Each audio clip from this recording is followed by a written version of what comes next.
Muito boa noite, estamos entrando no ar a partir de agora, como fazemos de segunda a sexta-feira, sempre ao vivo. E depois no sábado, 7h30 da noite, você tem a possibilidade, o prazer de assistir os melhores momentos da atualidade Pampa daquela semana. Os nossos assuntos de hoje estão bem variados, mas estão assim, quase todos eles um pouco apavorantes, né? Porque tem tanta coisa que está acontecendo. Agora há pouco no jornal a gente viu a cratera na qual caiu um carro inteiro. A pessoa se machucou, a mulher se machucou e fica o dito pelo não dito. A nossa iluminação pública de Porto Alegre está por um fio. Vamos falar sobre os momentos mais atuais desta licitação que foi vencida por uma empresa, pero no tanto. Gustavo. Pois o DPVAT, que o presidente Bolsonaro decretou o fim, pode ressuscitar, graças aos deputados. STF Toffoli, em decisão na condição de relator, manteve a exigência judicial para a apresentação de dados do COAF. Hoje eu vou falar do Dia da Consciência Negra para os meus irmãos negros. Os números da história da escravidão do país justificam vários ciclos da nossa economia. E deputado quebra a peça de exposição contra o racismo dentro da Câmara. 500 milhão de adultos no mundo têm diabetes e, pior, metade sequer sabe que tem. E o turismo? Onde é que o Rio Grande do Sul vai entrar no roteiro? Aprovado na Assembleia projeto que permite a atuação de monitores cívico-militares nas escolas gaúchas. Muito bem, estes são alguns dos assuntos que nós vamos tratar aqui. Vamos começar pelo Marne Barcelos. Vamos começar com essa homenagem que o Marne Barcelos, ou esse momento que ele dedica ao dia de hoje. Zumbi dos Palmares foi o primeiro grande herói negro no Brasil. Herói negro, ele foi morto por forças policiais, por forças imperiais, no ano de 1695. Ele tinha 40 anos aproximadamente, a idade dele. Foi o primeiro grande herói. Mas eu quero falar para você que é negro, para você que é negra, para toda a comunidade negra que assiste esse programa, para os meus irmãos e amigos. Numa das minhas viagens internacionais, eu tive o prazer e o privilégio de ficar alguns dias na cidade de Luanda, capital de Angola. E lá conheci a história de uma mulher chamada Ana de Souza, a rainha Zinga, que foi a primeira rainha africana da tribo dos quimbundos, que ousou, através das suas milícias, através dos seus soldados, afrontar os portugueses que queriam levar os negros dentro do processo de escravidão que durou 500 anos em Angola. Os portugueses ficaram 500 anos em Angola. Está lá o marco dessa idade toda. E esta mulher, com a sua simplicidade, com a ignorância da sua época, se torna uma grande líder. E ela se posiciona contra todos aqueles que queriam levar os negros, e os próprios negros que vendiam os outros negros, até os seus amigos, etc., esses eram presos, eram condenados. Essa mulher tem uma grande avenida na cidade de Luanda que faz uma homenagem a essa mulher chamada Rainha Zinga, que se chamava Ana de Souza.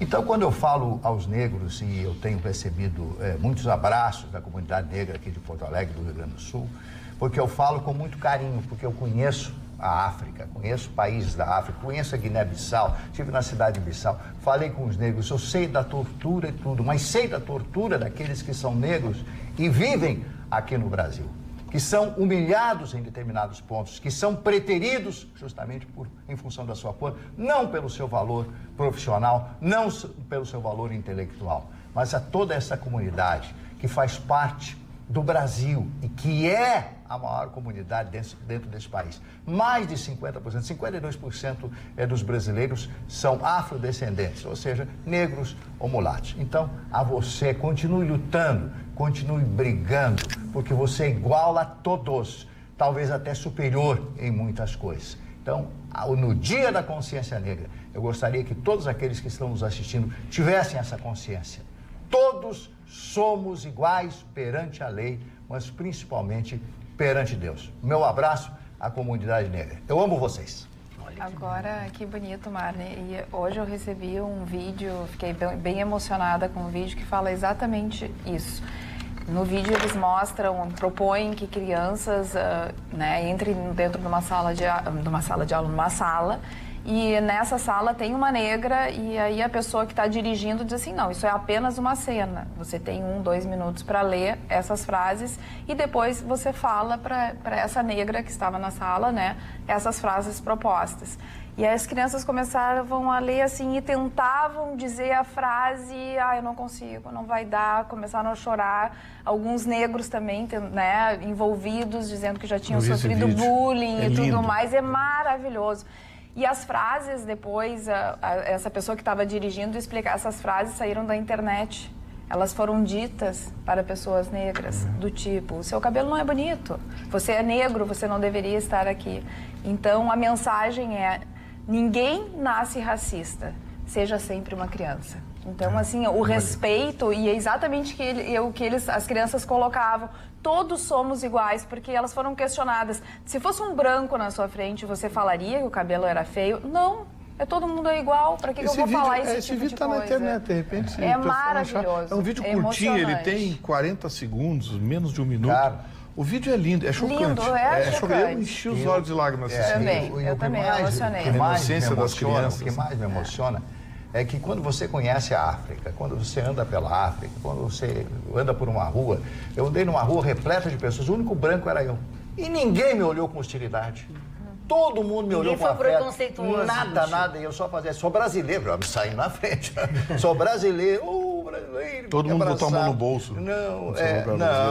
São pessoas boas, instintos bons. São pessoas maravilhosas. Mas bondade, maldade, mau caratismo e bom caráter não tem nada a ver com cor, né?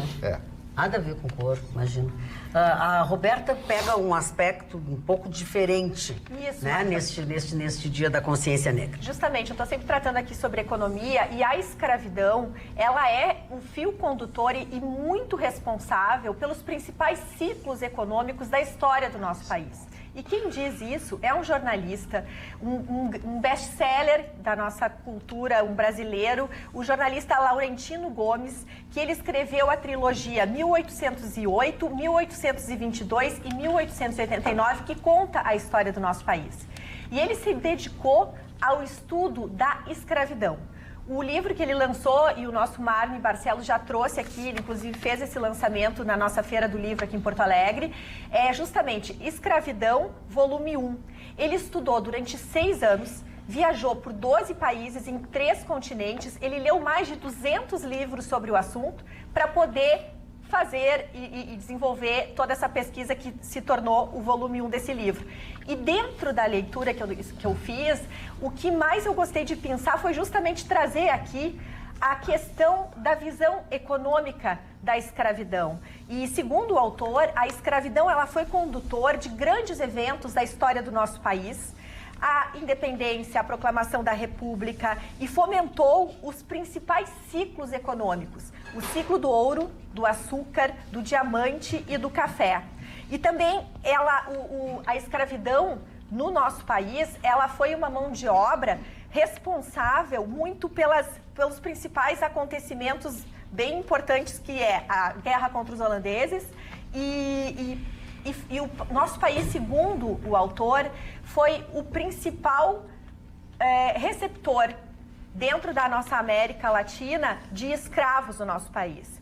Para os senhores terem uma ideia, ao longo de 350 anos, o Brasil recebeu 5 milhões de escravos, cerca de 40% do total de 12 milhões e meio que saíram da África.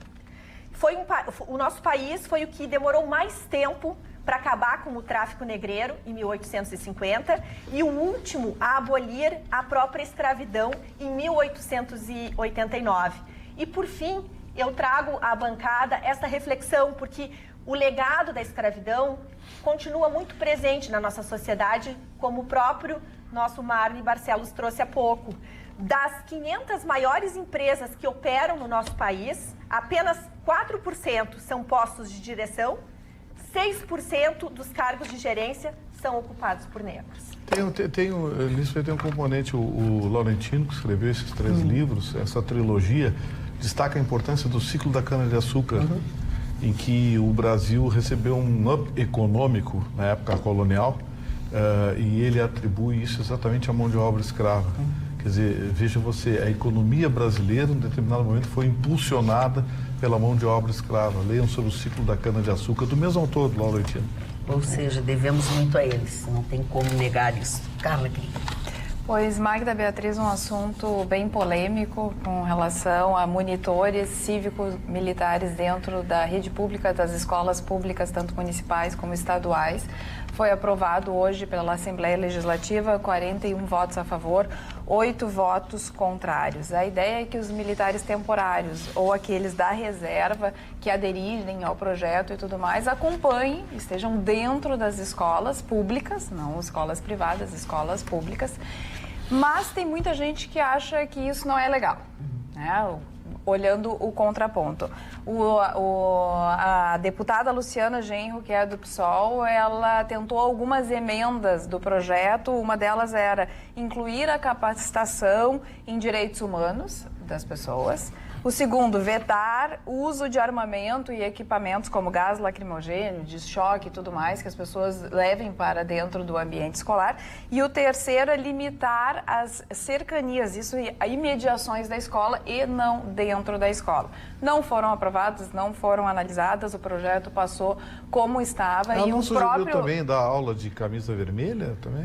E o próprio deputado, que foi o que teve a ideia do projeto, e o projeto do governo, inspirado num projeto do Tenente Coronel Zucco, ele disse assim, em qual parte do projeto que diz gás lacrimogêneo ou qualquer outra coisa do tipo, ninguém está pensando nisso. Pelo contrário, conversem com os professores, vejam se eles se sentem seguros dentro da sala de aula, vejam se eles não acham também que precisa mais disciplina, que precisa realmente, né, que a criança seja dado um limite para a criança, que a gente sabe que hoje dentro da sala de aula e também dentro do colégio, o que não se tem é limite.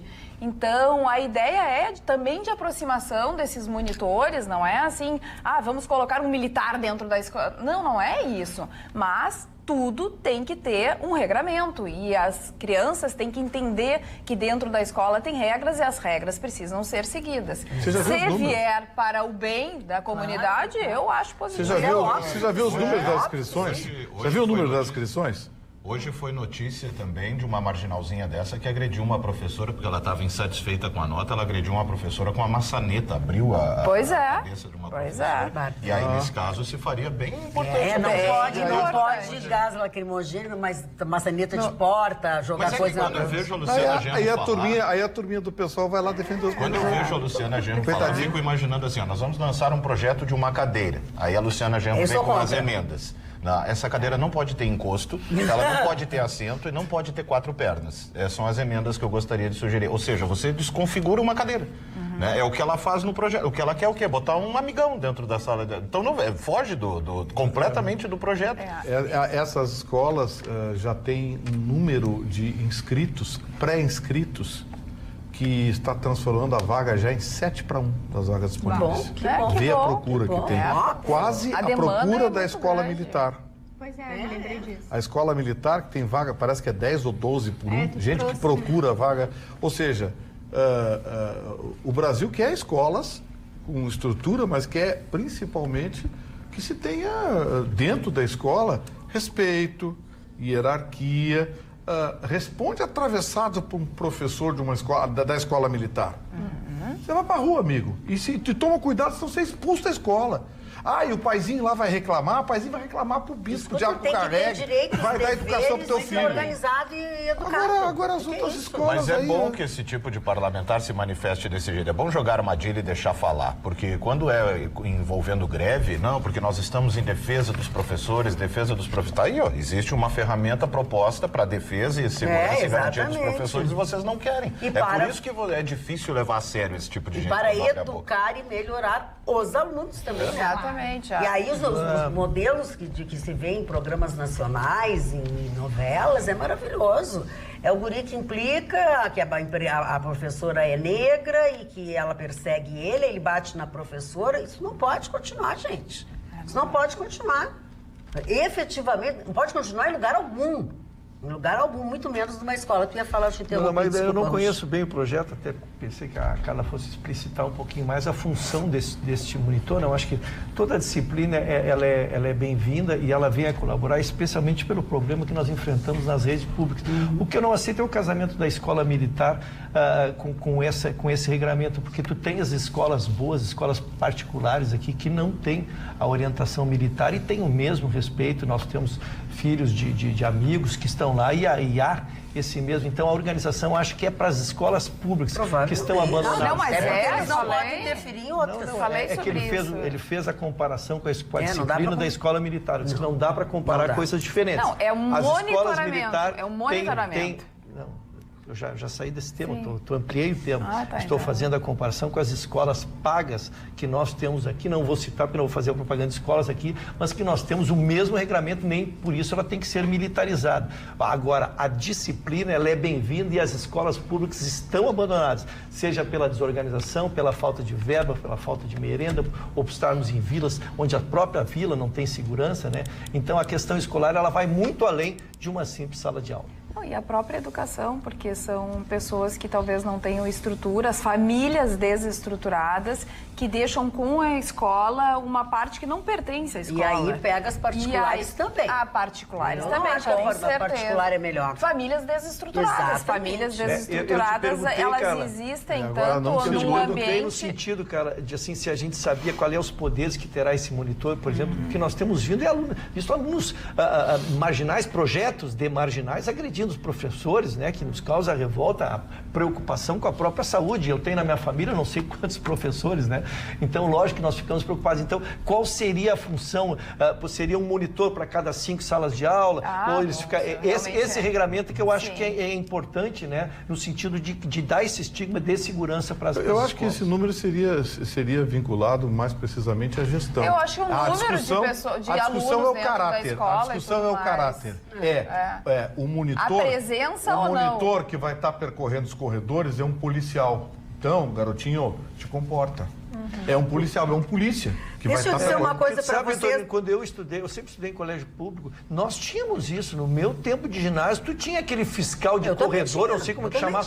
Tu não ganhava. Se tu jogasse um papel no chão, tu ia para a direção. Então, nós sempre tivemos essa figura, talvez pela dificuldade financeira de ter este funcionário extra, né? Eles foram desaparecendo. Hoje não temos nem cadeira, às vezes, na sala de aula, que será um monitor. Então, que bom que se comece a restituir, a partir de então, né? Através a nossa telespectadora Regina Barbosa de Cachoeirinha diz uma coisa que vem ao encontro do que eu penso. Boa noite, bancada top. Quanto aos instrutores nas escolas militares, quer dizer, não é nas escolas militares, monitores são nas escolas, né? São militares nas escolas públicas. Darem limites aos alunos, acho que primeiro os pais precisam ser disciplinados.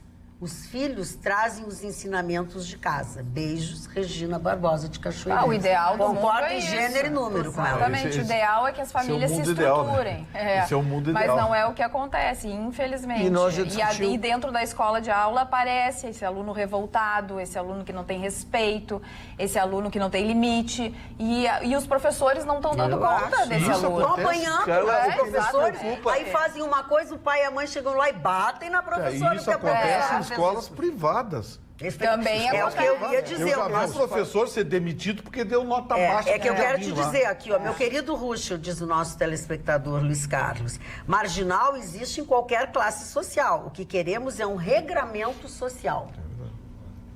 Obrigado. Só que as escolas particulares, elas têm mais estrutura. As escolas particulares têm monitores nos corredores, têm monitores. As escolas públicas sofrem uma defasagem já de professores e não tem estrutura. Está se propondo uma estrutura de militares que estão na reserva e que podem começar a atuar para servir para a sociedade. Mas nós estamos falando de militares, nós estamos querendo estigmatizar, na verdade, né? Eu considero que é uma função que até não precisaria nem ser militar, mas se fosse um adulto, um supervisor de 4, 5 escolas com poder de suspender o aluno, com poder de chamar os pais e cobrar, porque, cara, a parte que eu queria te dar é exatamente isso. Os pais devedores, nós já falamos isso. O pai fica um dia inteiro fora, aí de noite, aí tá com peso na consciência porque não deu atenção pro filho, porque precisou trabalhar, então não quer brigar com o filho, não quer punir, e a criança então apronta o dia inteiro na escola, enfrenta o professor e ainda não tem a repreensão em casa. Só porque a gente fala bastante qual seria a atuação, então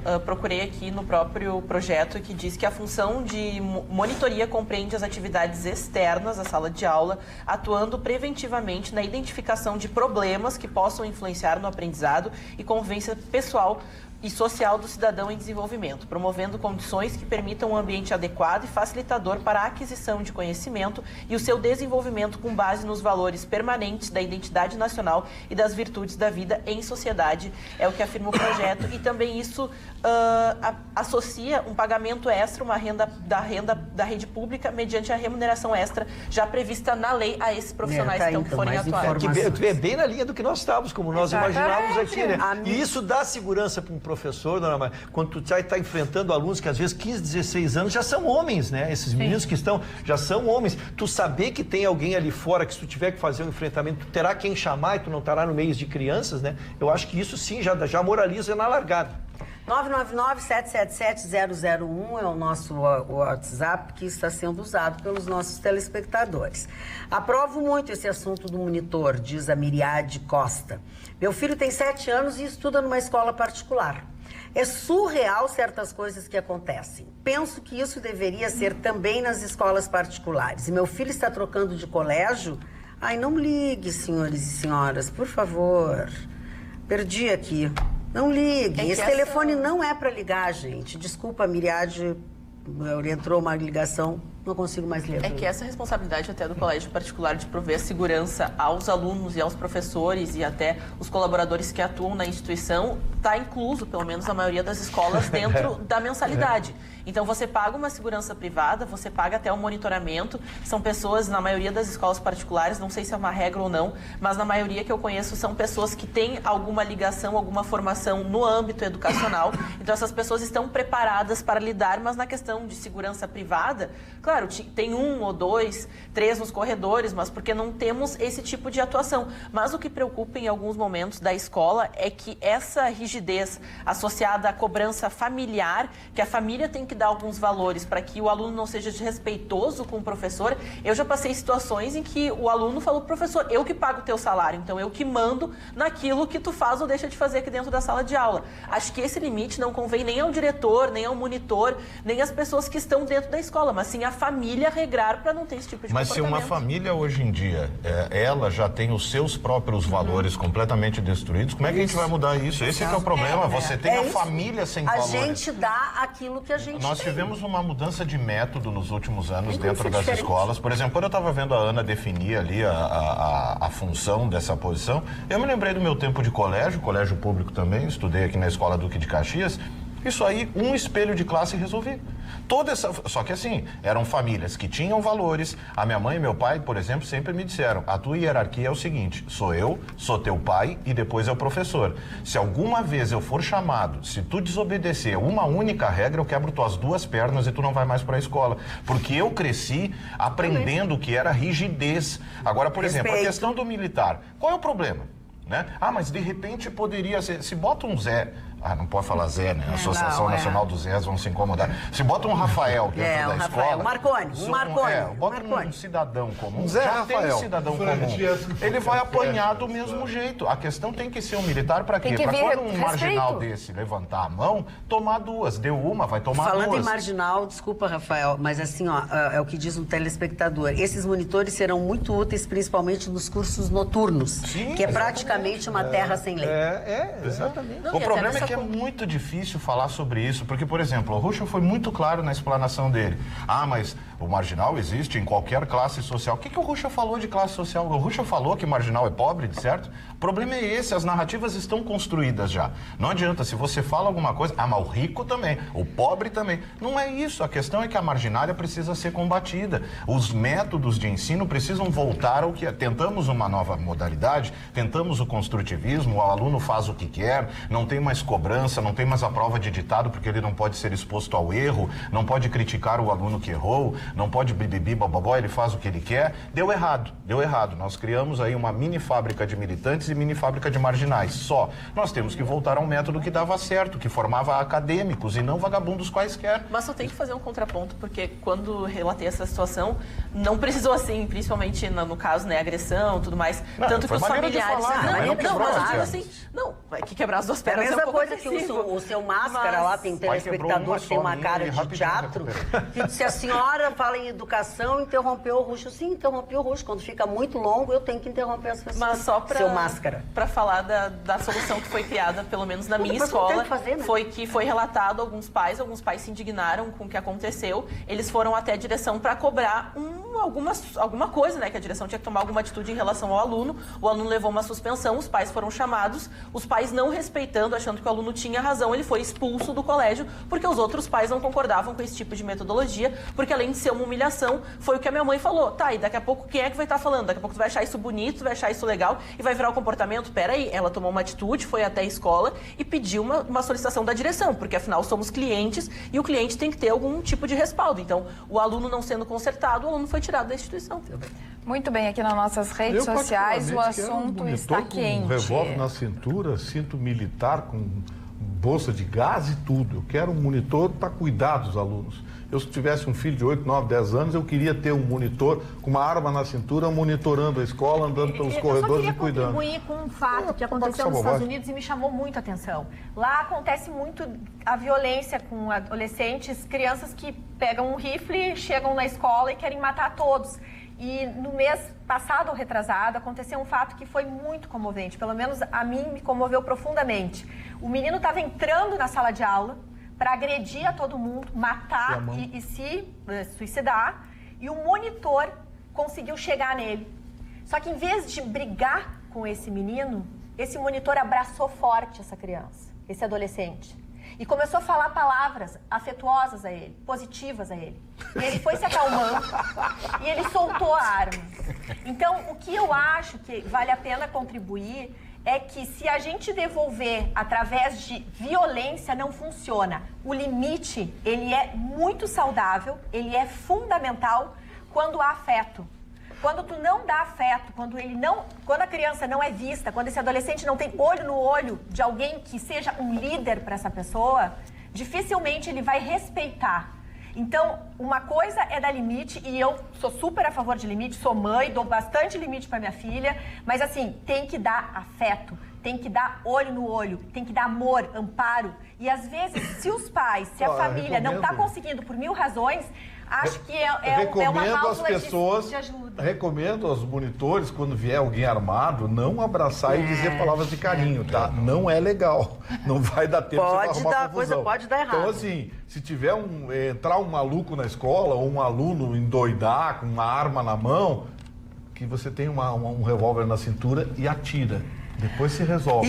Porque a vida dos bons é mais importante que a vida do maluquinho. Tá? Então, esse negócio de abraçar e dizer coisas de carinho, não diz não que não dá certo. youtube.com/tvpampa é uma forma que você tem de acompanhar o nosso programa, até rever alguma coisa do dia anterior. Você entra ali nesse endereço que eu dei, ativa aquela sineta e você recebe sempre as notificações. O Facebook também é uma forma de você participar do nosso programa, facebook.com/atualidadespampa. O WhatsApp, o e-mail que a Carla está usando, eu acho que eu não falei no Instagram, que é @atualidades.pampa. Eu selecionei algumas mensagens agora do Facebook. O Márcio Gonçalves diz: farda traz mais respeito a estes delinquentes. Assinar, a questão não estão nas escolas, e sim na nossa sociedade que está doente.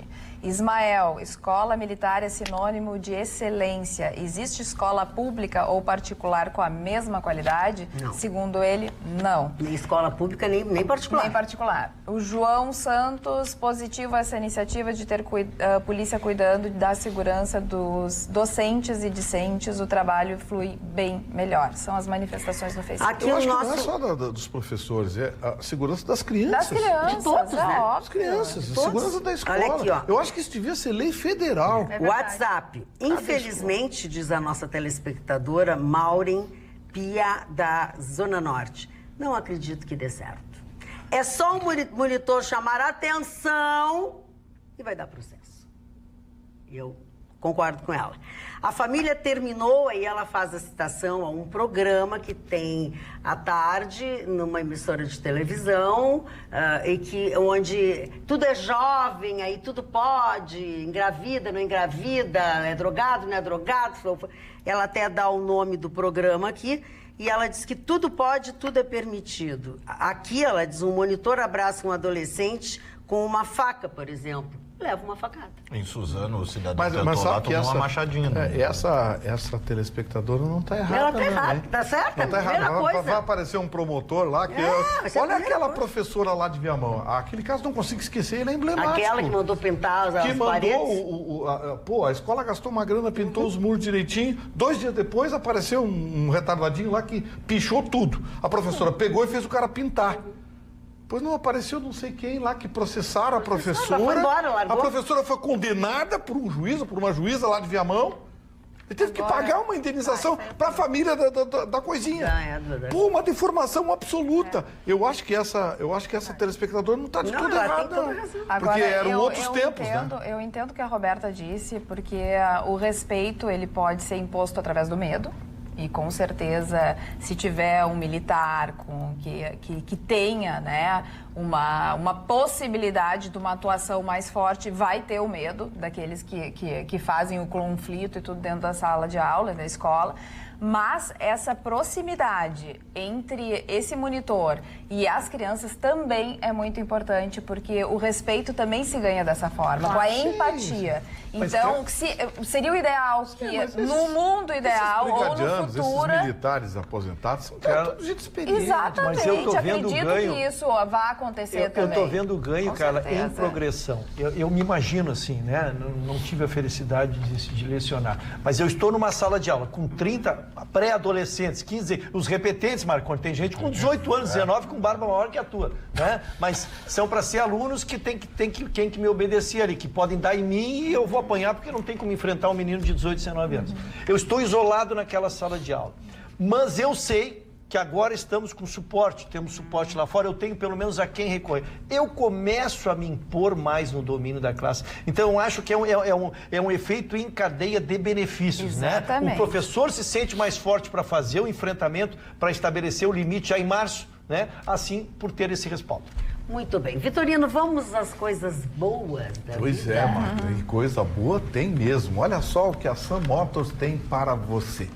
Kia Soul, o crossover da Kia que tem tudo: espaço, conforto, desempenho, segurança e 5 anos de garantia.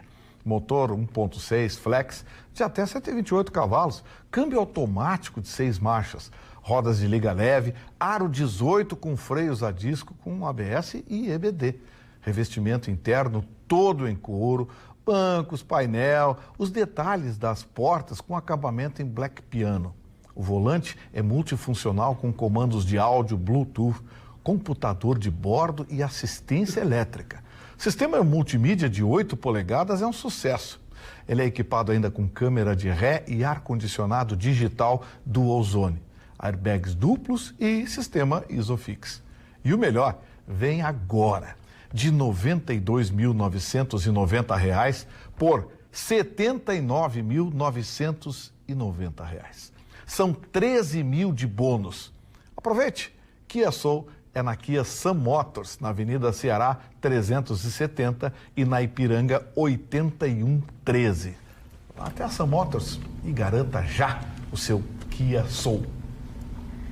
Magda, eu posso mandar um abraço? Pode. Ontem faltei a nossa querida bancada, mas por um motivo muito especial, a minha Violetinha foi dançar. Violetinha! Foi dançar em comemoração aos 97 anos do Colégio Israelita Brasileiro aqui em Porto Alegre. Foi um espetáculo maravilhoso, aonde com base na pergunta quem eu sou, se construiu uma história aonde se dançou através de contando como é o coração e a alma de uma criança ao entrar numa escola.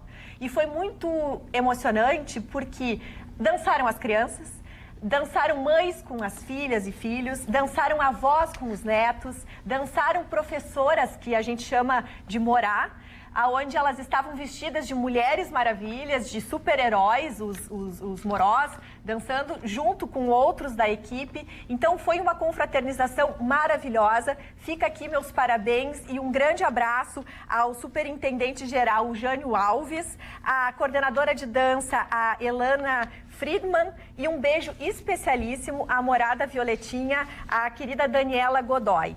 E eu gostaria de comentar, Magda, também, que nós tivemos vários telespectadores que te mandaram grandes beijos. Obrigada. E a senhora Zilota é uma super fã tua, super fã do programa, assiste os 2 horários. Ângelo Garbausta. E como eu não entendo nada de futebol, ele ficou me explicando. Eu não entendi, mas eu sei que é uma pessoa importante dentro do futebol. Mandou um abraço. Ângelo Garbausta é um dos mais conhecidos. Olha isso. Repórteres esportivos. Então, bom, quem acompanha o programa sabe que nessa área não entendo, e já que eu estou com a palavra... Já entendeste muito. Não, eu estou tentando, estou entendendo, já entendo várias coisas. Muito bem. E também, hoje tivemos o privilégio de conversar com um senhor muito querido, cujo o casal é muito fã também do programa, a senhora Zuleika e João Carlos Formiga, que me reconheceu dizendo assim, manda um beijo pra Violetinha. Daí não resisti. Então, um beijo, um abraço a todos os telespectadores. Muito bem. Deixa eu dizer uma coisa para vocês aqui. Algumas pessoas, em especial alguns telespectadores, olha, o Marconi, o Eugênio Carlos entope o e-mail dizendo que o Marconi é mito. Fico muito agradecido. Muito bem.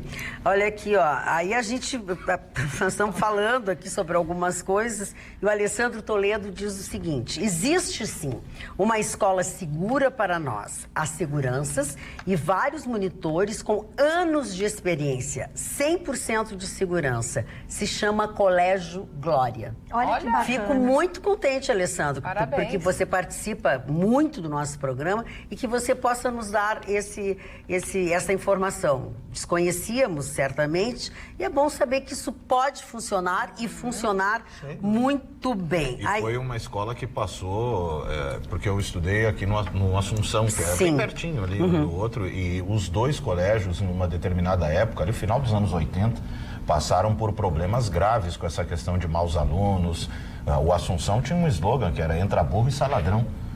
E eram problemas de brigas constantes e formação de gangues e tal, ou seja, houve uma reestruturação muito grande nessa questão. E como? Com rigidez. Com rigidez, não foi com conversinha, senta aqui, pinta a unha de branco, pede paz, solta a pomba, toca Imagine, não foi com nada disso. Foi com rigidez severa. Aluno ruim que não obedecesse às expectativas era expulso imediatamente. Aqui tu não serve, vai para onde tu te criou. E houve uma mudança severa no comportamento, o próprio Assunção passou por isso, fica a lição, né, para alguns colégios aí tomarem a atitude necessária. Olha aqui, ó, o Rafael Neto diz o seguinte: quando estudei em colégio de padre, tinha um monitor que era um padre e todos respeitavam. Enfim, e aí vai por aí. Ô, Chicão Tofani, tudo bem contigo? Bem quietinho, Dona prestando Magda, atenção no programa. Muito Magda, obrigada. Antes da minha manchete, só pois dar um drops esportivo muito interessante. O Flamengo mostrou que é um país dentro do Brasil. 20 mil pessoas acompanharam o Flamengo no aeroporto de Galeão. Está chegando em Lima hoje e já vai chegar no Bolsonaro montar uma lei para ser feriado nacional segunda-feira, se o Flamengo ganhar a Libertadores da América, porque é um feriado do brasileiro, que se nós somos brasileiros que deu errado, eles deram certo. Eles ganharam. Se ganhar. Não tem que fazer feriado. E um detalhe interessante, o Maracanã vendeu 58 mil ingressos para assistir no telão o jogo lá em Lima. Mas o mais importante aqui na terrinha, dona Magda, existe um programa de televisão muito legal que acontece no Discovery, em TVs fechadas, chamado Os 1000 Lugares que Você Tem que Conhecer Antes de Morrer. E esse programa elencou no Brasil 4 lugares. A Pororoca, o Pantanal, o Rio de Janeiro e um lugar que eu já fui várias vezes, mas quase ninguém vai aqui no Rio Grande do Sul, porque eu acho o gaúcho, em termos de turismo, muito Parados ruim. da Serra. Parados da Serra, Campos da Serra, os lugares mais lindos do planeta. E o governo não explora isso. O nosso governo, não só o Eduardo Leite, os outros governos, eu me lembro quando o Lara criou, quando ele era secretário de turismo, ele criou a Rota Romântica, que até hoje o pessoal vai para Gramado, pelo aquele lado de Ivoti, Igrejinha, Dois Irmãos, que foi uma coisa muito legal. O nosso estado, dona Magda, é um dos que menos investe no turismo no Brasil. É uma vergonha. Se você vai para o nosso litoral, naquela região Atlântida, Capão da Canoa, não tem hotel, dona Magda, não tem hotel.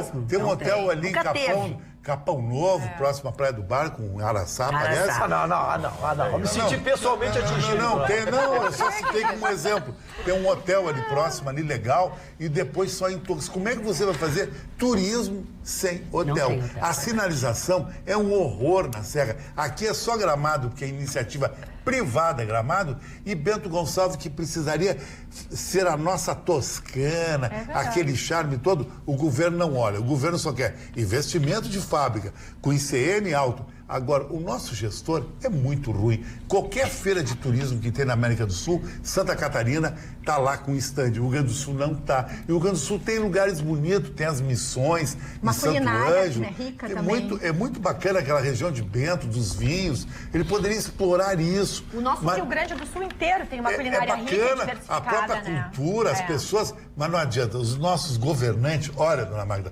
pega esses últimos governadores e tu leva para a Europa, eles não conseguem ser síndico de um edifício em Munique, pela incompetência e a própria falta de conhecimento e de cultura desses caras. Porque se esses caras quiserem debater, eu tô aqui, vem debater comigo.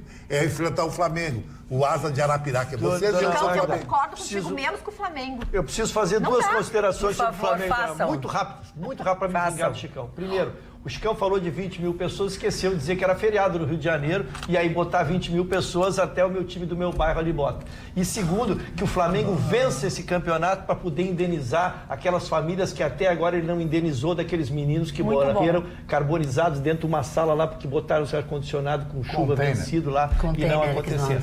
Não, mas o Russo está falando de uma tragédia nacional que está na justiça decidindo. De o time do Flamengo é uma coisa. Isso aí que aconteceu com o Flamengo é outra. Mas o Flamengo vai indenizar. Flamengo, Russo, é o time mais rico do Brasil.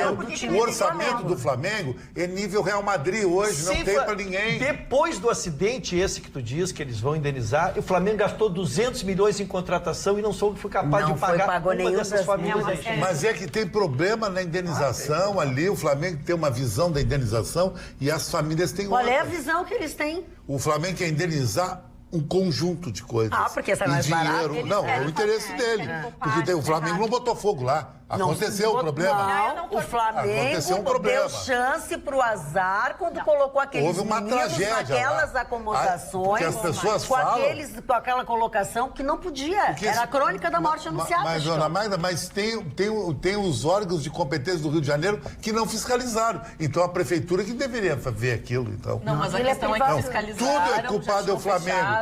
Eles tinham pagado multas. Não, Chicão, eu não vou entrar nessa de futebol e coisa, mas é que foi trazido para a bancada um fato que é muito grave, entendeu? Então, assim, não tem a ver com... É um caso muito grave e é a responsabilidade, sim, o Russo está confundindo o Flamengo, que representa o Brasil crescendo de patamar, o Brasil indo para o primeiro mundo de futebol, que já nós não somos mais primeiro mundo de futebol. Agora, em Lima, sábado, ele traz um lance de uma tragédia do Ninho do Urubu, que ninguém tem culpa ali. Opa! Aconteceu? Não aconteceu. Eu queria só fazer duas observações. Porque foram mal instalados. Primeiro, em relação ao Flamengo. O Flamengo, por ser o time da Globo, então tem dinheiro, tem promoção, tem tudo. Mas ele não tem nada o Flamengo, eles vão acompanhar os jogadores do Flamengo até quando forem ao banheiro agora da decisão. Isso aí faz parte do sobrevivência.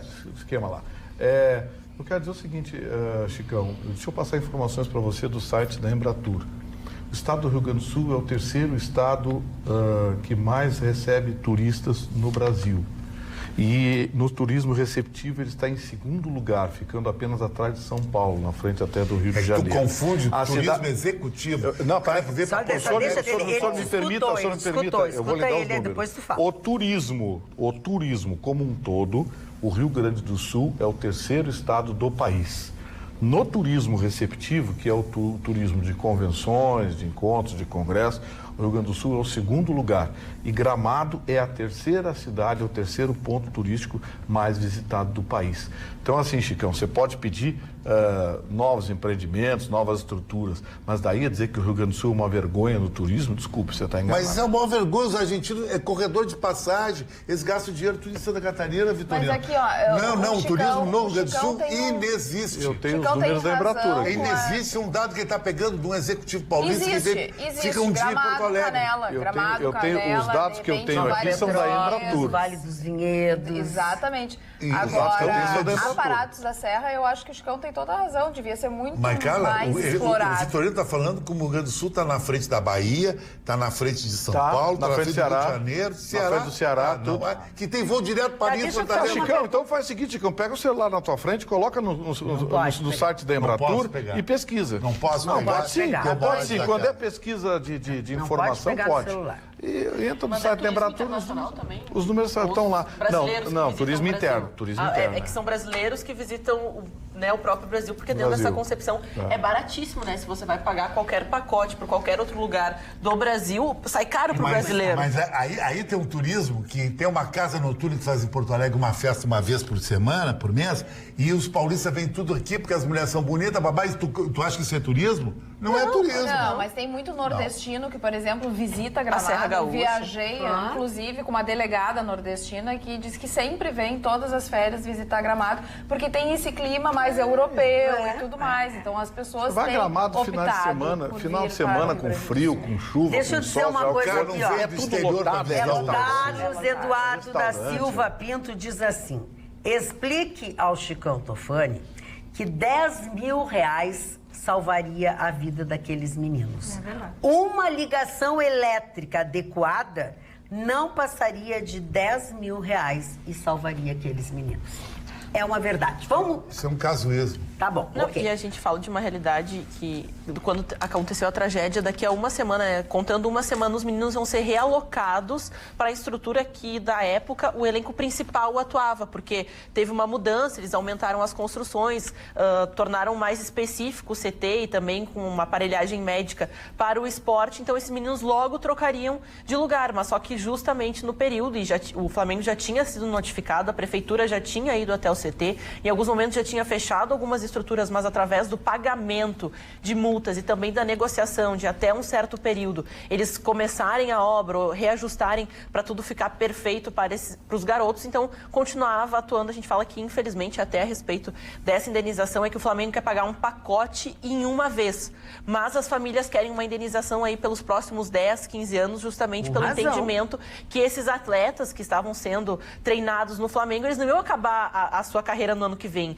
E muitas dessas famílias, a gente fala que vem de uma realidade muito pobre, que nem são do Rio de Janeiro. Às vezes os meninos ficavam em casas de pessoas que abriam as suas portas porque acreditavam no esporte e tudo mais. Então isso também era fonte de renda dessas famílias. Então eles acabaram perdendo a sua fonte de renda. Parece capitalista, mas o mundo do futebol é assim. Eu fiz uma brincadeira, loquei, porque ele brincou com a parede do bar, que eu linkei o assunto, mas não tem nada a ver com o Chicão. O Chicão não responde pelo Flamengo, ele é torcedor do Flamengo e é um direito dele. E 40 milhões de brasileiros torcem 80. 40 milhões. 80. E até porque 40 milhões de torcedores. Agora o que eu estou dizendo, dona, eu lamento, porque o que aconteceu lá, dona, o que aconteceu lá, primeiro, a área estava interditada.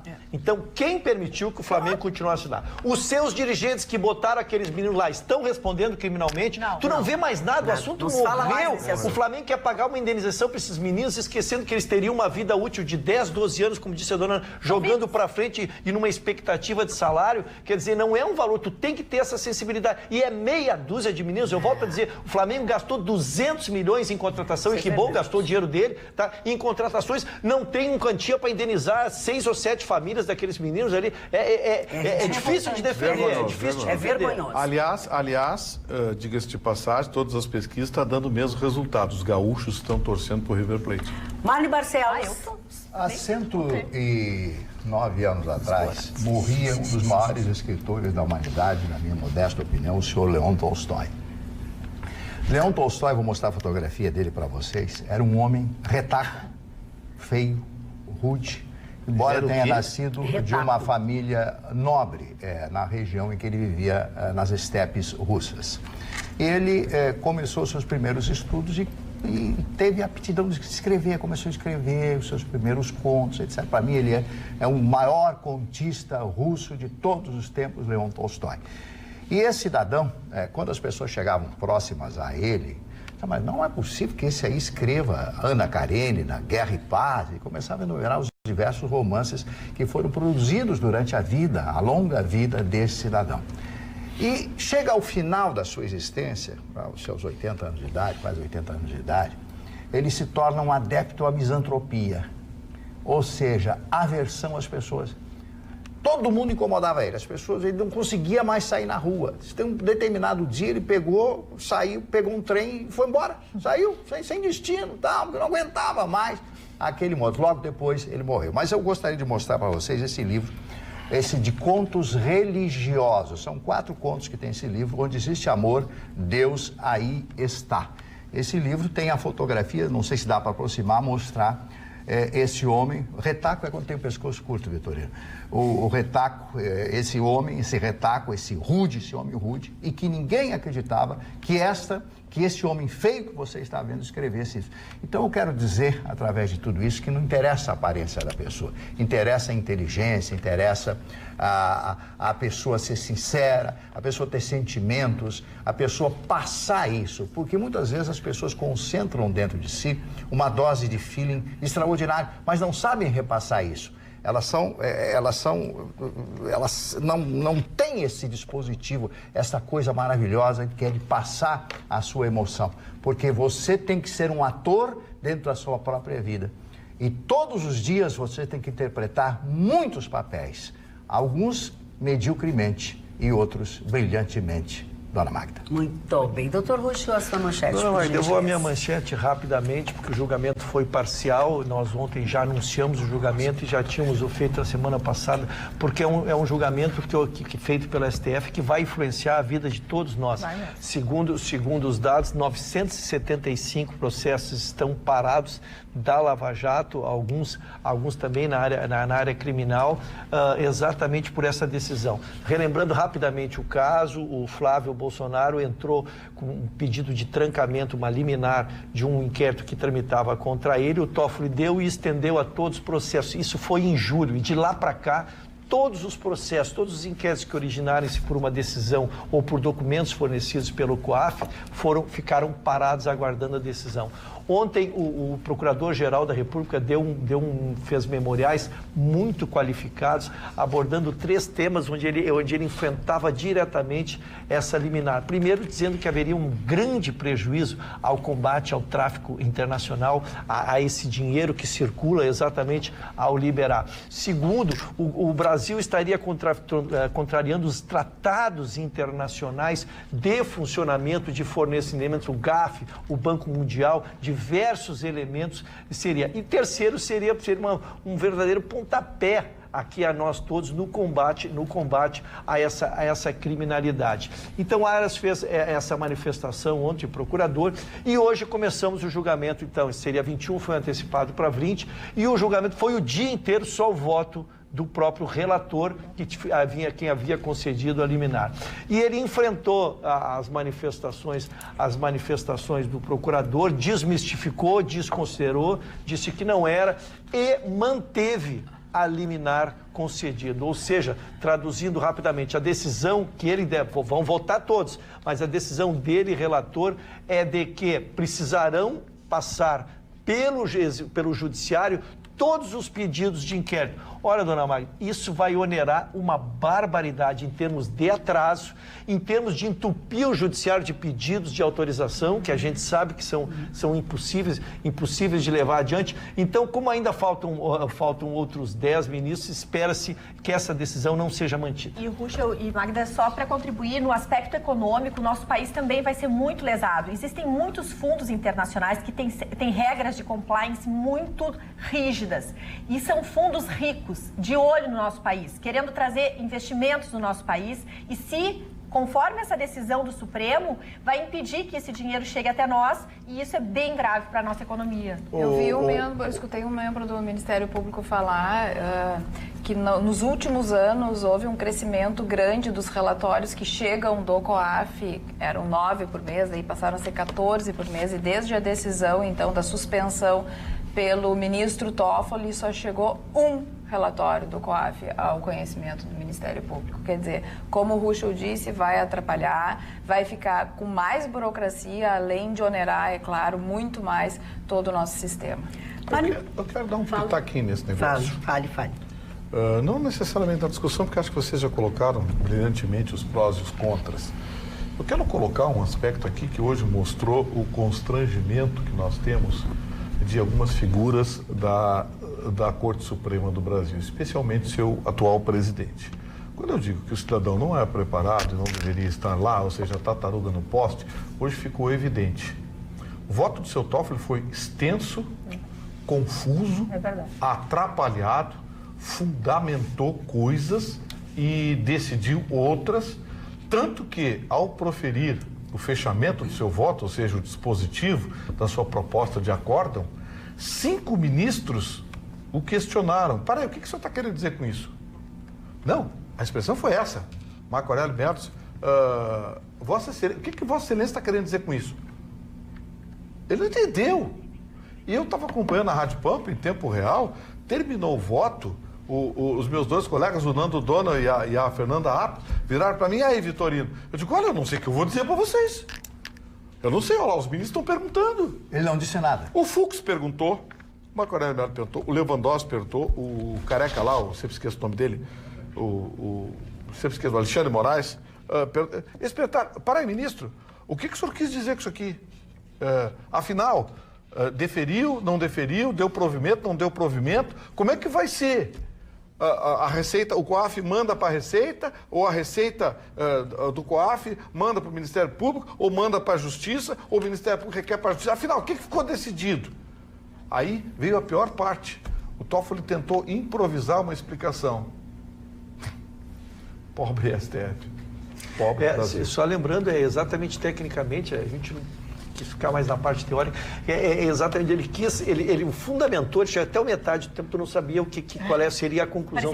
O que ele defendia, os dois lados com uma veemência e com os detalhes que tu não sabia o que ele ia dizer. Mas, na verdade, como existem dados parciais e dados totais, ele quer fazer a meia gravidez, se é que fosse possível, né? Forneceria alguns dados, mas não todos os dados. Para fornecer todos os dados, teria que vir. Então, para fazer tudo isso, já que vai ter que fazer isso, então que se peça autorização judicial. Muito confuso, realmente, se foi até o final para entender, né? Espera-se que agora que os outros mais letrados possam corrigir isso. Dona Magda, como eu fui atingido no meu conhecimento de turismo do seu Vitorino, então aqui vai dois dados que o Vitorino deve ter visto alguma revista lá de Hong Kong. A revista Exame coloca no turismo interno. O que é o turismo interno? Turismo executivo. O cara visita um hotel, uma cidade, fica lá 1, 2 dias para fazer negócios. Porto Alegre como a sexta do Brasil. E o guia viagem, e isso interno. O estrangeiro, Porto Alegre não existe. E o guia de viagem, Porto Alegre, não está nem entre as 11 cidades. E o Rio Grande do Sul não existe. É que a gente pensa que Gramado recebe muito turista. Gramado fatura, num ano, o que faturou aquele jogo do River Plate e Boca Juniors na final da Libertadores de Madrid. É que as pessoas estão muito fora da realidade. Então, nós, em turismo, é zero. Uma indústria sem chaminé, a indústria que mais tem uma rede de distribuição de renda, que tem, e os nossos gestores fazem pouco caso. E quando eu venho falar aqui, o seu Vitorino me atinge na pleura, que Porto Alegre é a cidade, é top no turismo terceiro. Tem Foz do Iguaçu, tem tudo. O senhor não ouviu nada do que eu falei? Tem tudo. Então resuma, por favor. Eu vou desenhar para o senhor entender. Nós estamos falando do Rio Grande do Sul, turismo do Rio Grande do Sul. Os dados, os senhores estão em casa, pode checar, estão no site da Embratur. Lá estão os dados atualizados até julho de 2019, com os números, não das cidades, dos estados, o ranking dos estados, no turismo receptivo, no turismo de lazer e o ranking total. E está também as cidades mais procuradas. E dentre as cidades mais procuradas está lá. Cidade de Gramado é a terceira cidade, é o terceiro destino turístico mais procurado do Brasil. Não é Gramado. Bom, Rio de Janeiro e São Paulo está aqui. Então é exame e a viagem. Chicão, o senhor vai lá no site da Embratur. Tá, então, só um pouquinho. Eu vou deixar... no site da Embratur lá. Tá bom, ok. Eu queria que você pesquisasse. Eu gostaria que você... lazer na sua casa, lá, qual é a cidade, qual é o estado, e trouxesse aqui. Pra fim de fazer turismo na minha casa? Não, você pesquisasse na sua casa, num momento de lazer, e tu acha que eu não tenho mais nada pra fazer? Mas quem tem que fazer isso é tu que trouxe o assunto. Eu tô precisando de um micro-ondas. Tá, mas do teu micro-ondas, tu quer aquele do Tim, aquele que era pra incendiar. Presta atenção, Chicão Tofani, eu quero passar um elogio pra ti, mas tu não me deixa? Boa noite, queridos. Tô com o Chicão. Temos que sair do eixo Gramado-Canela. O Rio Grande do Sul não sabe fazer turismo. Pelotas, por exemplo, tem excelentes passeios nas charqueadas, com cafés pomeranos e hospedagem, e a prefeitura não divulga, bem como Morro Redondo, com sítios e passeios ecológicos. Dá-lhe, Chicão! Vitorino veio com dados de Gramado e Canela, diz o seu Jari de Pelotas. Mas é que tem, eu estou ouvindo aqui. Eu vou te dar o último dado, esse vai cair para trás. A cidade de Punta del Este. Ela recebe mais turista internacional que o Brasil todo no ano. Eu acredito. Porque assim... Nós, em matéria de turismo, não existimos, cara. Não existimos. Porque tem também, assim, nós estamos falando de coisas que gaúchos acham bonito e interessante. Eu tenho um amigo, foi meu colega aqui durante um tempo, e ele é de São Paulo. E eu já comentei com ele sobre isso, eu falei pra ele assim, o Vale dos Vinhedos, ele, que graça tem isso? Eu tenho uma amiga que é do Espírito Santo, que é de Vila Velha, e aí eu me lembro que uma vez nós estávamos comentando, ela veio receber, eu tirei um sábado pra gente recebê-la e fazer um passeio pela capital gaúcha. Eu a peguei no aeroporto por volta de 8 horas da manhã. 11h10 tinha acabado o passeio. Agora a gente vai pra Serra. Foi casa de cultura. Aí no final, eu esperei, agora tem um intervalo que a gente vai fazer alguma coisa até a hora do pôr do sol. Vai ser minha carta na manga, né? Até o pôr do sol. Aí eu cheguei, olha só que lindeza. E ela olhou, o quê? Aí eu disse, aqui ó, o pôr do sol dos gaúchos. Ela, tu sabe onde eu moro? Sim. Eu disse, sim, Vila Velha. Tu já viu o pôr do sol lá? Mas que grosseria dessa tua amiga. Já viu o pôr do sol de Vila Velha? O que tu disse pra ela? Eu disse, você tem razão, desculpa aí. Me perdoe por existir. Desculpa, se eu soubesse, teria te levado no shopping. Muito, é verdade. Quer que eu escreva a Vila Velha aqui? Eu dou o troco nela rapidinho. Tá bom, tá bom. Uma cidadezinha desse tamanhozinho que só tem um morrinho esquisito. Ela não tá mais. Ela já foi, ela já foi embora. A senhora me admoestou hoje, que quase cheguei atrasado, com toda a razão, porque hoje fui fazer meus exercícios na Academia Moinhos, e ao chegar lá me deparei com um exercício novo. Eles inventam umas coisas modernas que a gente que é mais antigo sofre muito. É uma escadinha de 3 degraus e ela não para nunca. E a gente quer chegar no fim dela, não chega, porque a escadinha é muito ligeira e tu fica ali, quando tu vê, tu tá quase morrendo. E aí, demorei a me recuperar, quase que chego atrasado, mas cheguei pontualmente. Mas chegou esbaforido. Mas passei pela academia. Posso lhe fazer uma pergunta? Muito justo. E eu trôpego do jeito que sou, tem condições? O senhor, seu Mário, está pronto para evoluir fisicamente e atingir o auge. Eu tombo para a direita ou para a esquerda? Seu Mário, aonde eu vou, eu fico discorrendo sobre elogios à sua pessoa. Eu tenho muitos aqui também. Nesta cidade de Porto Alegre. Quanto aos exercícios? E a Roberta, cada vez mais elogiada por causa dos seus cabelos. Magda, e eu queria... Já cresceu, quero te avisar. Tá na hora de ir lá fazer o corte de novo. É verdade. E Magda, o Hugo Beauty, eles oferecem um sistema de card. Então, a gente está vivendo agora uma época que, às vezes, a gente quer presentear ou uma pessoa que tem tudo, ou aquela pessoa que a gente às vezes não tem muita intimidade e precisa presentear. Tu escolhe o serviço que tu acha bacana, que está dentro do teu bolso, tu pagas e a pessoa que recebe esse cartão, ela marca no dia que melhor está adequado a ela. Enfim, eu achei super bacana essa iniciativa do salão, toda a rede Hugo Beauty está oferecendo essa disponibilidade. Então, eu quero dar essa dica e deixar um beijo muito carinhoso a toda a equipe que tem me acolhido com um carinho absurdo. Assim. Eu tenho uma dica para exercício físico pro Marne. Lá vem. Com equipamento, aquelas borrachinhas, aqueles atilhos de prender dinheiro, pega o dedão assim, Marne, faz assim. Mas é porque tu sabe que ele é rato de academia, né? Mas rato mesmo, que ele se esconde pelo cantinho, não vai em lugar algum na academia. É rato de academia, não é aqueles que vai todo dia. Aqui, eu gosto de ver na televisão. Academia, eu venho vindo, tem academia que eu atravesso a rua, vou do outro lado e volto. Mário Barcelos, palavra sua. O ministro Sérgio Moro é uma figura fantástica. Ele, ontem, hoje é quarta? Anteontem, hoje é quinta de madrugada já, né? Ele foi até uma agência da Caixa Econômica Federal, evidentemente acompanhado de 2 seguranças. O ministro da Justiça não vai andar sozinho, né? Claro. Aí ele foi lá, colocou o cartão, tirou R$300, 3 notas de R$100. Aí todo mundo, Sérgio Moro, doutor Moro. As 20 pessoas tirando selfie com ele. Vitorino, eu pergunto, o Lula pode fazer isso? Duvido. O Lula tá mortinho. O Lula teve problema em Recife, teve problema em João Pessoa, na Paraíba e em Recife. Tentou fazer, tanto que ele suspendeu os comícios, tudo. Agora ele só tá dando entrevista pro UOL e pra Folha. Porque nem pra Globo ele tá dando entrevista mais. A Globo parece que deu uma acalmadinha. Tem que renovar em 2020, né? E aquele buraco que tem lá de dívida, não vai renovar, cadê as negativas? E tem que ter todas. Tem que ter todas. Mas o Lula, eles não noticiam, né? Mas o Lula teve problema lá em Recife, teve problema em João Pessoa. Tentou fazer carreatazinha lá e teve que parar. Teve que parar porque a rejeição é grande. Terrível. Eu acho que a esquerda, ela é necessária, mas ela tem que começar a pensar em novos líderes, em um novo discurso, porque esse discurso cansou. Não, e isso aí veio provar que o ministro Sérgio Moro é uma pessoa muito querida. E outra coisa, como ele é um homem extremamente tímido, e ele passa essa timidez, né? Impressionante. Ele é um homem extremamente tímido, ele acedeu às pessoas que o abordaram e tal, tirou um monte de fotografias e tal. Eu acho ele fantástico, o Sérgio Moro. Eu não sei porquê, acham que ele... Mas foi o que eu ia perguntar. Maravilha. O senhor Vitorino, o senhor é retaco. Quando eu comentei aqui, lembra que eu disse, chega desse Luiz Inácio, chega, isso é uma figura ultrapassada.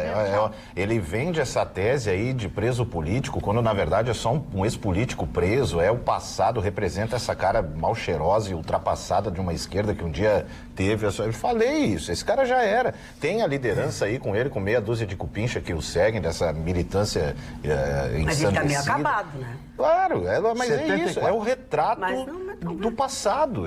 Deu, já era. Se eu soubesse que ele ia passar por tudo isso, eu teria gritado Lula livre o quanto antes, só para ver ele passar pelo que ele está passando ao caminhar pela rua. Não tem mais tranquilidade. Gustavo Vitorino.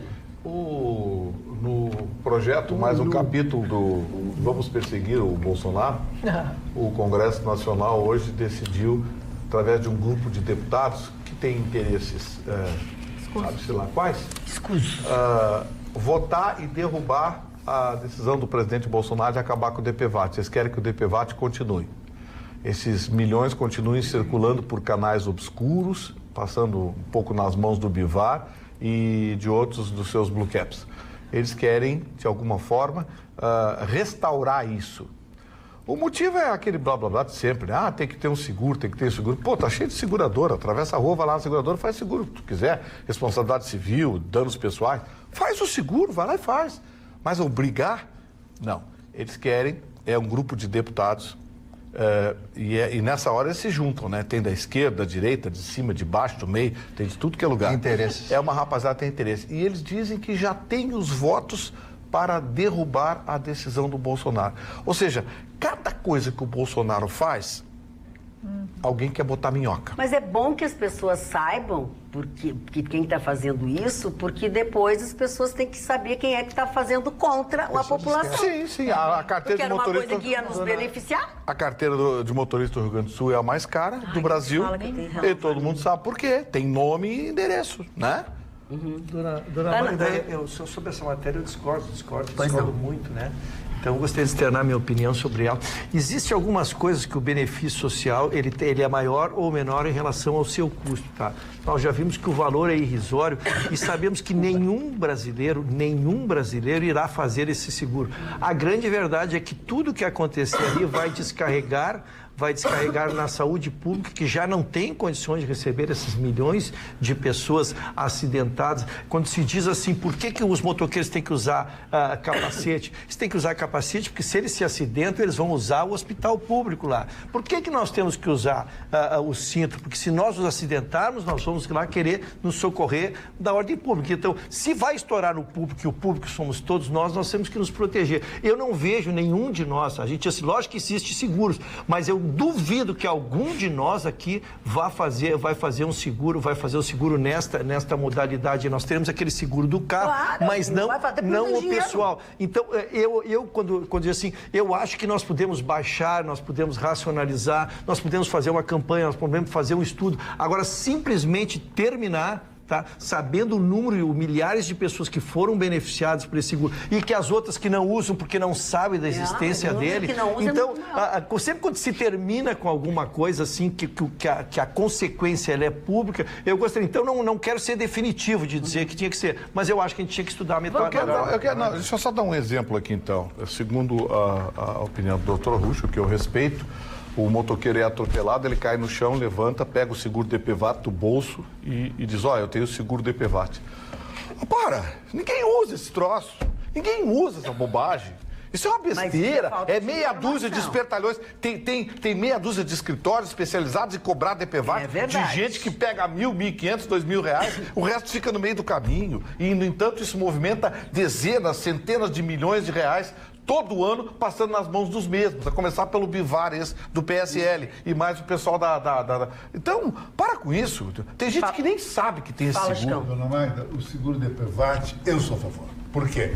Porque ele é um seguro, como o Rocha falou, em outras palavras, ele é muito direcionado à saúde e é barato. Os caras compram um carro, vai impressionar uma gata, põe vidro, película, gasta um dinheiro, põe GPS, gasta um dinheiro, um tapete personalizado e não querem botar uma coisa que é social para beneficiar aqueles que não têm acesso à saúde. Então, falar contra o seguro DPVAT é falar contra a sociedade, é contra o social, é olhar só para o seu umbigo. Não, senhor, o senhor está errado, porque quem é que usa o seguro DPVAT? A questão não usar, quem é que usa o seguro DPVAT? Quando o sujeito é atropelado, ele vai para onde? Ele pode ter DPVAT, dê o que der, ele vai para o pronto-socorro, ele vai para o hospital público. Aí só vem com esse papo de seguro social, para com isso, rapaz, deixa o cidadão ser livre. Para com isso e deixa ele ter a opinião dele. Sim, eu estou contestando a opinião dele. Deu a tua 3 vezes. Então a opinião dele tinha que botar os carros, mas 100% aumento. O jeito que ele está falando, dá a impressão que o sujeito é atropelado, pega o DPVAT, eu tenho DPVAT. Mas é o direcionamento do seguro DPVAT. Vamos deixar a Ana ler a manchete dela, por favor. Bom, mudando um pouco de assunto... Mas nem tanto. Nem tanto. Causou bastante polêmica a decisão do deputado federal, Coronel Tadeu, ao visitar uma exposição que estava em alusão ao Dia da Consciência Negra, que falava a respeito, né, da população negra do país, das suas dificuldades, das suas conquistas ao longo dos últimos anos. Ele não gostou de uma das charges que estava exposta. Nós temos até o vídeo do momento em que ele está observando a obra, não gosta da obra e ele decide, então, por quebrá-la, por destruí-la, porque sim. Vamos ao vídeo, se nós tivermos. Por que o senhor fez isso? Pessoal, Coronel Tadeu, deputado federal. Estou aqui no salão da Câmara e está havendo uma manifestação sobre o racismo. O racismo é crime. Claro que o racismo é crime. É a coisa mais abominável hoje no seio da nossa sociedade brasileira e mundial. Isso é racismo. Policial de boina preta, arma na mão, sujeito negro. Isso quer o quê? Quer dizer o quê? Que a polícia só mata preto? Isso aqui não vai ficar na parede. Isso aqui é contra a polícia. A polícia está para defender a sociedade. Um abraço para vocês. Eu vou queimar esse cartaz aqui. Bom, temos aí a manifestação dele, só que eu acho que o que ele esqueceu de ler foi a legenda da charge. Porque na legenda dessa charge fala a respeito da violência policial em relação à população negra. E dentro desse texto, alguns dados do Fórum Brasileiro da Segurança Pública, ele fala que de 2014 a 2016, 67% dos mortos relacionados em ações policiais eram negras. E esse número aumentou bastante de 2017 até 2018. Esse número passou a ser 74% das mortes. Alguns parlamentares que estavam visitando, inclusive deputados relacionados à luta negra e negros que estavam na exposição, até filmaram esse momento, falando a respeito do que tinha acontecido, achando um absurdo, porque de fato, se a pessoa não concorda com alguma charge, temos aí algumas imagens desses deputados, se a pessoa não concorda com o material exposto, ela tem todo o direito de ir até o presidente, então, da Câmara, o Maia, falar com ele, perguntar se ele poderia retirar, mostrar o seu lado, mas não tomar uma atitude tão drástica como visitar a exposição, simplesmente se achar no direito de quebrar o material ali exposto. Tanto que o Daniel Silveira, que também é colega do deputado, do Coronel Tadeu, ele, do mesmo partido, PSL, ele justamente teve a ideia, não gostou da charge, foi até o presidente, pediu que ele fosse retirado, só que nesse meio tempo o Coronel Tadeu foi lá, tomou essa atitude um pouco drástica, mas também consequência de uma das ações que o seu colega também teve, porque ele foi uma das pessoas que quebrou a placa de homenagem a Marielle, né, em todo aquele movimento. Então, acho que talvez uma alusão à mesma situação, ele acabou tomando essa atitude, uma atitude muito complicada, porque justamente, né, na véspera do Dia da Consciência, né, da luta, de toda essa história do povo negro aqui no Brasil, tomar essa atitude, talvez sem o diálogo, não foi a melhor opção. Ele acertou na intenção e errou no método.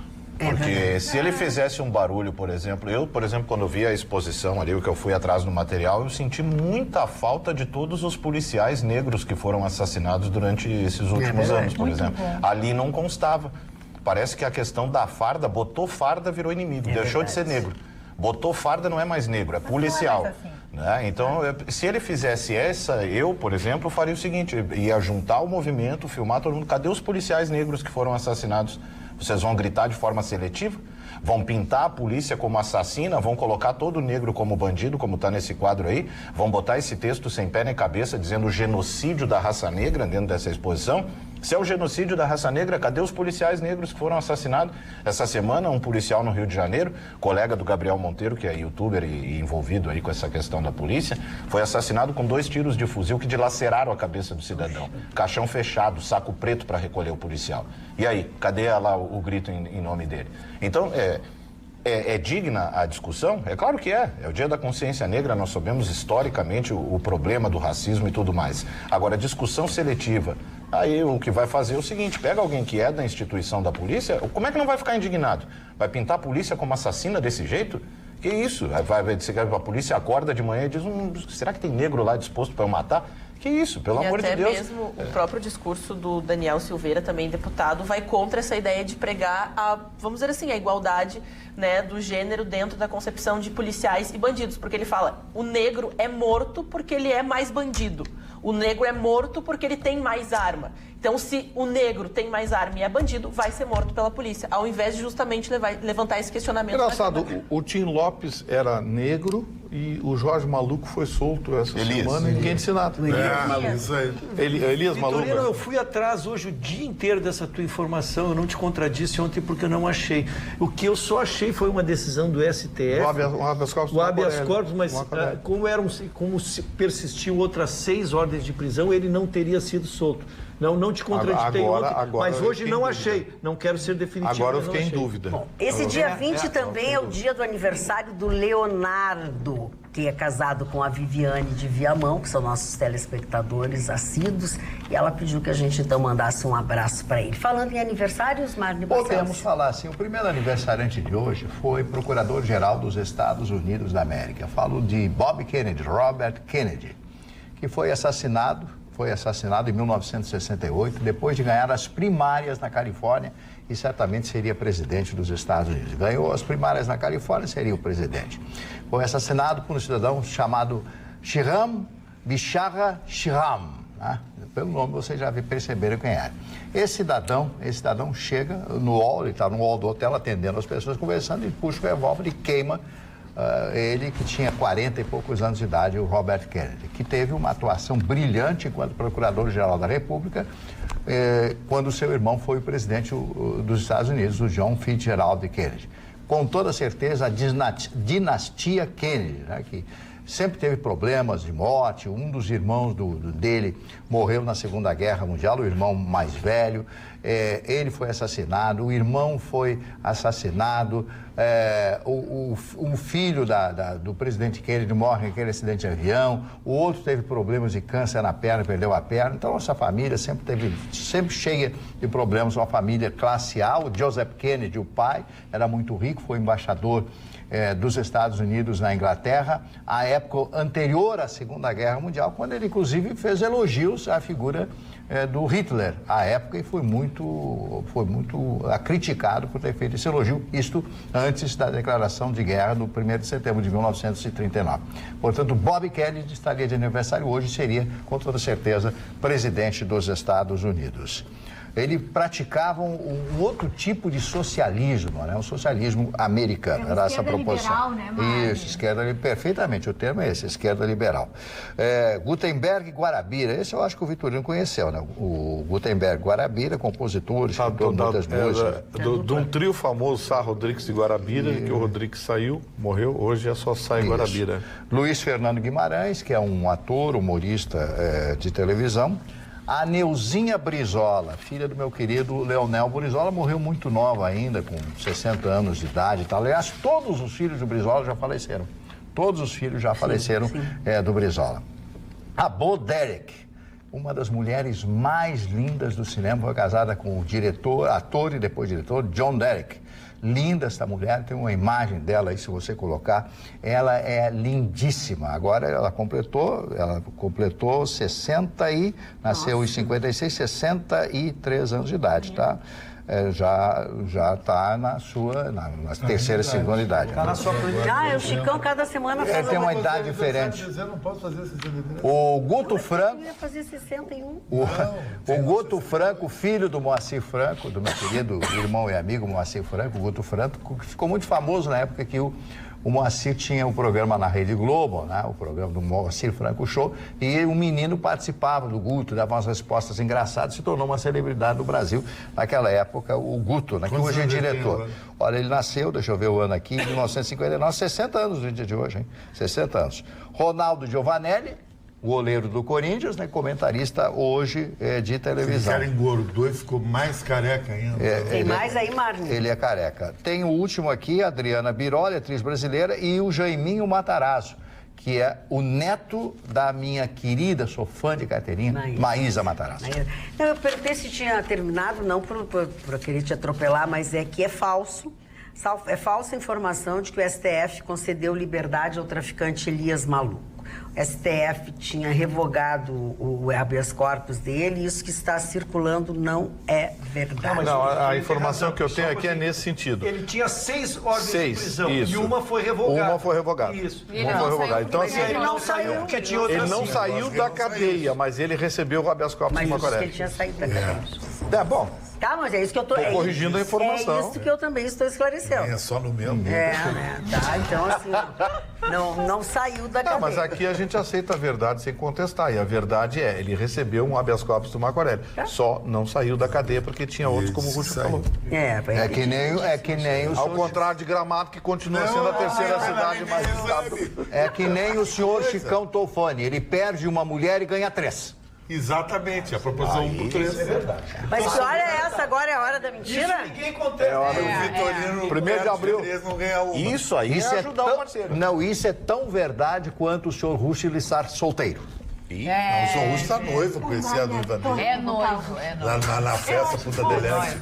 Vai sempre acompanhado para parar do bar. Boa sim. Olha, a pessoa quando fica vermelha é porque tem culpa no cartaz. Presta atenção. Presta atenção no colorido. Ele ficou rosa. Pega na mentira. Pega na mentira. Eu, como seguindo a sugestão da dona Ana, vou mandar cortar a grama da frente do bar. Mas Mas eu celebrei o portão, você desprezava para Tem que contar para os nossos telespectadores. O seu Mário está há 2 meses falando do portão que me roubaram. Aí eu tudo contente, fui para a praia, passei o dia na praia com o marceneiro que lá, muito gentil e muito competente, fez a obra, deixou maravilhoso, botei a foto, todo feliz aqui, a dona Ana olha a foto. Mas a grama tá um horror, né? Aí não sei. Tem que cortar a grama. Todo mundo é perfeccionista, olha, eu sou perfeccionista. É verdade, é verdade. Olha aqui, eu estive em Nova Petrópolis, voltando a falar de turismo. Para não estou causar... indicando, a pessoa escreveu. Estive em Nova Petrópolis neste final de semana. Sempre tem movimento por lá, mas desta vez estava fraco. Colocaram estacionamento pago no centro da cidade. R$1 meia hora. Assustou o povo. É o que diz o seu Leandro. Gramado já tem isso há muito tempo. Tem mais 2 cidades catarinenses estão cobrando para entrar agora. Dona Marta, temos Fernando de Noronha faz isso, o povo acha. Mas Fernando de Noronha tu não vai de carro, né? Mas cobra, mas paga para estar lá. Paga para entrar no lugar. Mas paga para estar lá. Mas paga pela preservação. Tá pago por dia. É um parque e paga caro para estar lá. E não é baratinho, não. Paga R$50 por dia. Londres, que é a Mas não capital vai da comparar Inglaterra. Fernando de Noronha. Pergunta para os gaúchos para ver se eles não comparam. Londres tem que pagar pedágio para entrar na City. Doutor Ruxo, o senhor pediu licença para... O que tem ali na ponta daquela bancada, senhor Ruxo? Não sei o que Não, tudo bem, vamos deixar. Eu tô nervoso, dona. Vocês andam invadindo a minha privacidade. Amanhã Não, eu quero trazer um exemplo. Hoje eu trouxe um rango. Trouxe um rango, mas faz horas que aquele rango tá ali, acho que vai azedar amanhã, ele não vem. Amanhã ele não vem, vai dar agora. Aquelas moscas são dali? Aquelas moscas. Dona Magda, eu quero trazer um exemplo que quando o poder público não funciona, a tragédia que vira. Nós estamos impactados por uma tragédia que aconteceu em São Paulo com uma criança de 3 anos que entrou no hospital, baixou o hospital para UTI, ficou 10 dias lá, havia apanhado dos pais. Saiu de lá, evidentemente que os médicos chamaram a polícia na mesma hora, porque a criança apresentava hematomas por todos os lados, e veio a vara da infância e juventude, levaram, e os pais foram tirados, padrasto e mãe. E aí foi para a vara da infância e juventude. Lá chegando, os pais foram destituídos do pátrio poder e foi entregue à avó. Naquela audiência foi entregue à criança. Bem, saíram dali, a vara de infância entregou para a avó. No dia seguinte, o que fez a avó? Devolveu a criança. O que aconteceu no dia seguinte? Eles mataram a criança. Que absurdo. Isso está sugerindo, dona Magda, pela tragédia, eu quero trazer a tragédia aqui, porque que essa morte dessa criança seja pedagógica. Primeiro, a avó deu depoimentos lá de que ela não entendeu que ela tinha guarda. Às vezes nós estamos lidando com pessoas tão ignorantes, eu não sei, mas é impossível que numa audiência pública, Ministério Público, juiz, esses pais agressores, esta avó recebe e ela não é instruída a saber que não pode devolver as crianças. Se tu já sabe que a criança foi para tua guarda, seja o nome que for, porque o pai e a mãe são os assassinos débeis mentais... A grande crítica é que não deveria ser naquele momento entregue nem a avó, porque ela ela não suportaria a pressão dos pais. Essa criança teria que ficar protegida. Erro da justiça. Então este virou... Se me permite, a grande crítica é esse casal ter saído dessa audiência e ter voltado para casa. Também. E não só para mim é isso. Tinha que os dois, de Deus, prisão preventiva. A avó eu até compreendo que a tadinha, de repente, vou entender como o papel de uma avó, uma senhora idosa. Agora, esses dois saírem, aí, claro, vai ter, porque tem o direito. Aí, ó, tem cheiro de sangue na mão, quem assinou. Muito bem. Muito bem não, horrível isso, mas é com essa notícia que a gente está encerrando o nosso programa de hoje. Nós vamos voltar nesta quinta-feira, logo depois do Jornal da Pampa.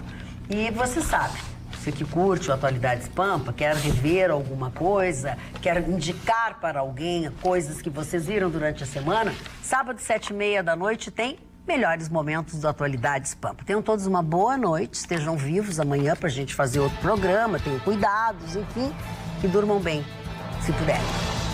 Beijinho.